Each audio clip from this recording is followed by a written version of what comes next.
My YouTube channel IEA। आज हमें पढ़ने जा रहे हैं अर्थमेटिक प्रोग्रेशन। ओके, तो सबसे पहले बात आती है what is arithmetic progression. Arithmetic progression क्या होता है? तो अर्थमेटिक प्रोग्रेशन एक पैटर्न होता है, बट पैटर्न और प्रोग्रेशन बोथ आर डिफरेंट, दोनों डिफरेंट होते हैं। एपी जैसे मैंने यहाँ पे लिखा 2 4 6 8 dot dot dot dot.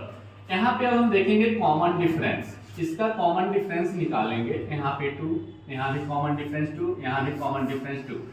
4 - 2 2, 6 - 4 2, 8 - 6 2।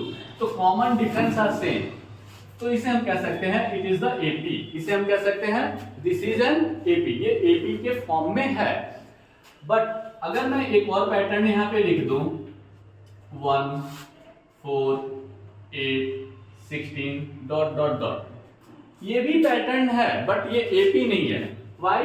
Because इसके कॉमन डिफरेंस डिफरेंट आ रहे हैं। जैसे यहाँ पे कॉमन डिफरेंस निकालोगे 4 - 1 3, 8 - 4 4, 16 - 8 8।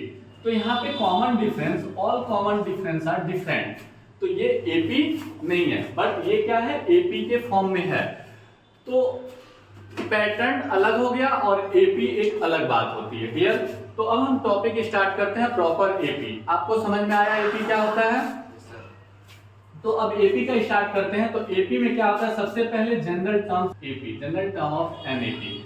इसका जनरल टर्म होगा first term A plus D, A plus 2d, A plus 3d dot dot dot infinite जाएगा। Okay, it means first term a1 equal to a, a2 equal to a plus d, a3 equal to a plus 2d। It means यहाँ पे जो भी number होगा उससे d एक कम होगा। देखो यहाँ 1 है तो यहाँ d 0 है, यहाँ 2 है तो यहाँ d 1 हो गया, यहाँ 3 है तो d क्या हो गया? यहाँ पे 2 हो गया, मतलब एक कम होता है। अब इसी टर्म्स को हम कंटिन्यू स्टार्ट करते हैं। यहाँ पे a4 मतलब हो गया a4 equal to a plus 3d। तो ये यहाँ पे 4 है तो d यहाँ पे आ गया, डॉट डॉट डॉट डालेंगे an लिखेंगे, तो a plus a as it is. यहाँ मैंने बोला कि माइनस होता है टर्म, तो इसका मतलब n - 1d। तो ये आपका एपी का फॉर्मूला बन गया। क्लियर? यहाँ पे a जो है फर्स्ट टर्म, यहाँ पे लिखो where a it is a first term, it is first term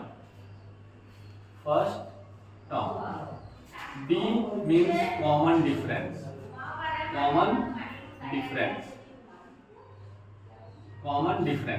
d कैसे फाइंड करोगे? तो d फाइंड करने का तरीका होता है a2 - a1। सेकेंड टर्म में से फर्स्ट टर्म को माइनस करोगे तो d निकल जाएगा। जैसे देखिए फर्स्ट टर्म a1 है, second term a2 a3 a4, a2 में से a1 को माइनस करो, इट मींस 4 - 2 आ गया।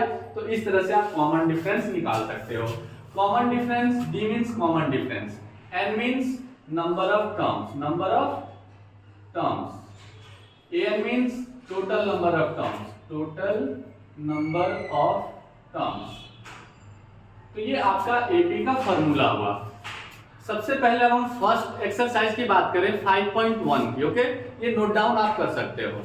आपने ये नोट डाउन कर लिया अभी जो समझाया था। अब हम लोग 5.1 के कुछ एग्जांपल से स्टार्ट करते हैं, यानी कुछ क्वेश्चन सॉल्व करते हैं। 5.1 में क्या है? देखिए 5.1 में सबसे पहली बात है कि आपको बताना है कि फर्स्ट टर्म क्या है, कॉमन डिफरेंस क्या है, ये फाइंड करना है। और दूसरा क्वेश्चन ये हो सकता है आपका कि ये फॉर्म एपी का है या नहीं, ये चेक करना है। तीसरा, इफ एपी है ये, यदि एपी है तो आपको नेक्स्ट 3 टर्म्स और फाइंड करने हैं या 4th टर्म। तो इन सब टॉपिक को एक एक करके हम लोग डिस्कस करते हैं। पहला, सपोज दैट आपके पास एक कुछ टर्म्स गिवन है 3 6 9 12 15 डॉट डॉट डॉट। अब इसे सबसे पहले चेक करना है कि ये एपी में है या नहीं। तो आपको मैंने बताया था v निकालना, a2 - a1। तो a2 की वैल्यू क्या है? 6 लिख दो। a1 की वैल्यू क्या है? 3, 6 - 3 3 हो गया। आपको एपी चेक करना है तो मिनिमम 2 से 3 टर्म को माइनस करके देखोगे। नेक्स्ट d निकालो, यानी इस टर्म में से इस टर्म को माइनस कर दो। 9 - 6 करो, 9 - 6 ये भी 3 आ रहा है।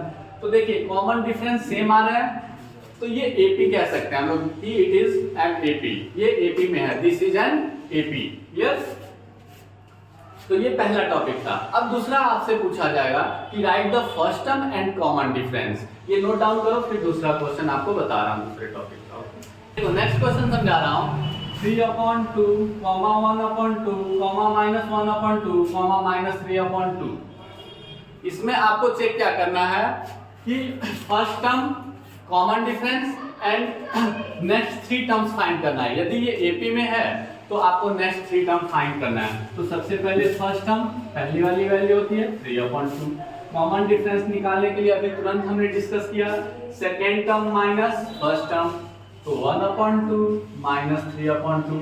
आपने क्लास 6-7 में फ्रैक्शन पढ़े हो, डिनोमिनेटर सेम होता है, तो नॉर्मली सब्ट्रैक्ट कर दिया जाता है। 1 - 3/2 it means -2, cancel out -1। Okay, एक और निकाल के देख लो यहाँ पे, d -1/2, और आपको मैंने फॉर्मूला बताया था a2 - a1, तो आपने वैल्यू लिखना है इसकी, तो -1/2 लिख दिया, यहाँ पे एक एक्स्ट्रा माइनस है, माइनस डाल दो।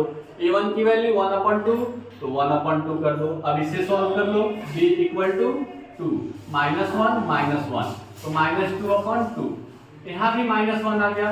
तो कॉमन डिफरेंस सेम है, इसका मतलब ये एपी के फॉर्म में है, ये एपी के फॉर्म में है।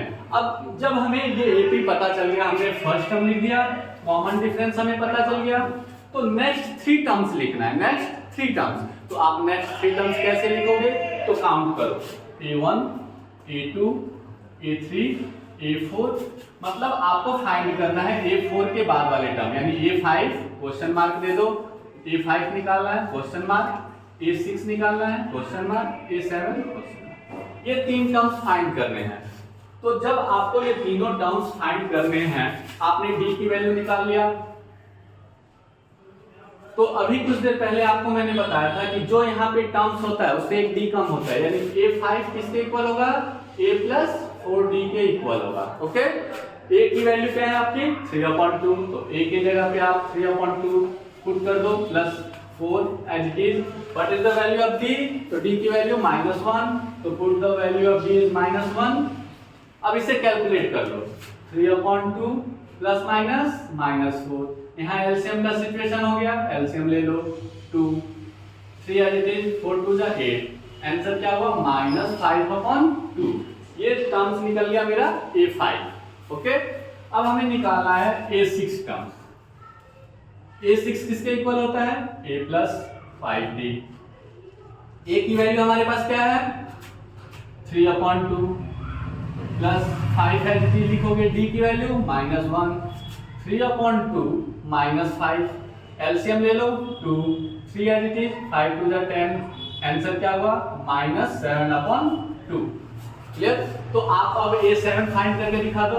a7 की वैल्यू आप लोग कमेंट बॉक्स में मुझे इन्फॉर्म कर दो कि क्या होगा, और हम लोग नेक्स्ट वीडियो में 5.1 के सारे क्वेश्चन लाइन वाइज लाइन करेंगे। बट आप लोग ट्राई करो और क्वेश्चन करो, कोई भी प्रॉब्लम आती है कमेंट में बताओ, और मैं अगले वीडियो में आपको 5.1 कंप्लीट सॉल्यूशन दूंगा। Okay, thanks for watching.